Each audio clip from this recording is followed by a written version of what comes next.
Hello বন্ধুরা, কেমন আছেন আপনারা? আশা করি আপনারা সবাই ভালো আছেন। আজকের ভিডিওতে আমরা দেখে নেব যে কিভাবে আপনি আপনার যে কোনো হোয়াটসঅ্যাপ চ্যাটকে হোয়াটসঅ্যাপের মধ্যেই হাইড করে রাখবেন বা লুকিয়ে রাখবেন কোনো আলাদা অ্যাপ ছাড়াই। এটা হয়তো আপনার সাথে হয়ে থাকবে যে আপনি হয়তো কাউকে আপনার ফোনটা দিয়েছেন চালানোর জন্য, সে আপনার হোয়াটসঅ্যাপ খুলে আপনার সমস্ত পার্সোনাল হোয়াটসঅ্যাপের মেসেজগুলো সে চেক করছে।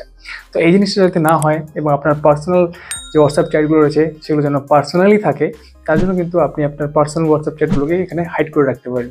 তো সেটা কিভাবে করবেন আজকের ভিডিওতে আমরা সেটাই দেখে নেব। তো চলুন বন্ধুরা, আজকে ভিডিওটা শুরু করা যাক। আশা করছি ভিডিওটা আপনাদের ভালো লাগবে। ভালো লাগলে অবশ্যই একটা লাইক করে দেবেন এবং চ্যানেলটিকে সাবস্ক্রাইব নিশ্চয়ই করে দেবেন যদি আপনি এই চ্যানেলে নতুন এসে থাকেন। তো চলুন শুরু করা যাক। তো সবার প্রথমে আপনি আপনার হোয়াটসঅ্যাপটা এখানে অন করুন। অন করার পরে সেই হোয়াটসঅ্যাপ চ্যাটটাকে সিলেক্ট করে নিন যেটাকে আপনি এখানে লুকিয়ে রাখতে চান বা হাইড করে রাখতে চান।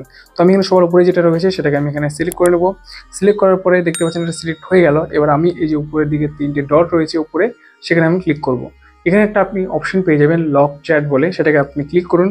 লক চ্যাট অপশন ক্লিক করার পরে এখানে কিন্তু আপনাকে আপনার ফোনের পাসওয়ার্ড দিতে হবে বা আপনার ফোনের যে ফিঙ্গারপ্রিন্ট লক রয়েছে সেটা আপনাকে দিতে হবে। সেটা দেওয়ার পরে আপনার কিন্তু এখানে এই যে হোয়াটসঅ্যাপ চ্যাটটা ছিল সেটা কিন্তু এখানে লক চ্যাটস বলে একটা অপশন চলে আসবে উপরে, সেখানে কিন্তু চলে যাবে। এবার আপনাকে কী করতে হবে, এই যে লক চ্যাটস অপশনটা রয়েছে সেখানে আপনাকে ক্লিক করতে হবে। ক্লিক করার পরে দেখুন এখানে আপনার পাসওয়ার্ড চাইছে, পাসওয়ার্ডটা আপনি দিয়ে দিন বা ফিঙ্গারপ্রিন্ট স্ক্যান করে আপনার পিনটা দিয়ে দিন। দেওয়ার পরে আপনি এর ভিতরে ঢুকে যাবেন। ভিতরে ঢোকার পর আপনি কিন্তু যেটাকে আপনি এখানে লক করেছেন চ্যাটটাকে সেটা কিন্তু আপনি দেখতে পারবেন। দেন আপনাকে আপনার এখানে কি করতে হবে, এই যে উপরের দিকে যে তিনটে ডট রয়েছে সেখানে আপনাকে ক্লিক করতে হবে। এখানে আপনি একটা অপশন পেয়ে যাবেন লক চ্যাট সেটিংস বলে। ক্লিক করার পরে আপনি এখানে দুটো অপশন পেয়ে যাবেন, যে ক্রিয়েট হাইড পাসওয়ার্ড বলে একটা অপশন রয়েছে, সেখানে আপনাকে ক্লিক করতে হবে। ক্লিক করার পরে আপনি এখানে একটা পাসওয়ার্ড সেট করতে বলা হবে, সেটা পাসওয়ার্ড যে কোনো হতে পারে। তো আমি এখানে আমার পাসওয়ার্ডটাকে আমার নামটাই দিয়ে দিলাম BISHWA বলে।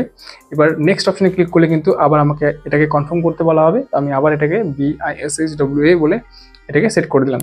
সেট করার পরে এবার আমি যখন এটাকে হাইড করব, হাইড হয়ে যাবে এটা এখান থেকে। এবার এটা দেখতে পারবেন যে লক চ্যাট যে অপশনটা আগে আসছিল সেটা কিন্তু এখানে আসছে না। এবার এই আপনার যে হোয়াটসঅ্যাপ চ্যাটটা ছিল সেটা কিন্তু এখান থেকে হাইড হয়ে গেছে। এবার অনেকেই এখানে সমস্যা হয় যে অনেকেই ভাবে যে আমার হোয়াটসঅ্যাপ চ্যাটটা এখানে হাইড হয়ে গেল, লুকিয়ে রাখলাম আমি, এবার এটাকে আমি পাবো কোথায়? তো এটাকে খোঁজার জন্য আপনাকে জাস্ট কিচ্ছু করতে হবে না। জাস্ট আপনি উপরে যে দেখতে পাচ্ছেন সার্চ অপশন রয়েছে সেখানে আপনি ক্লিক করুন।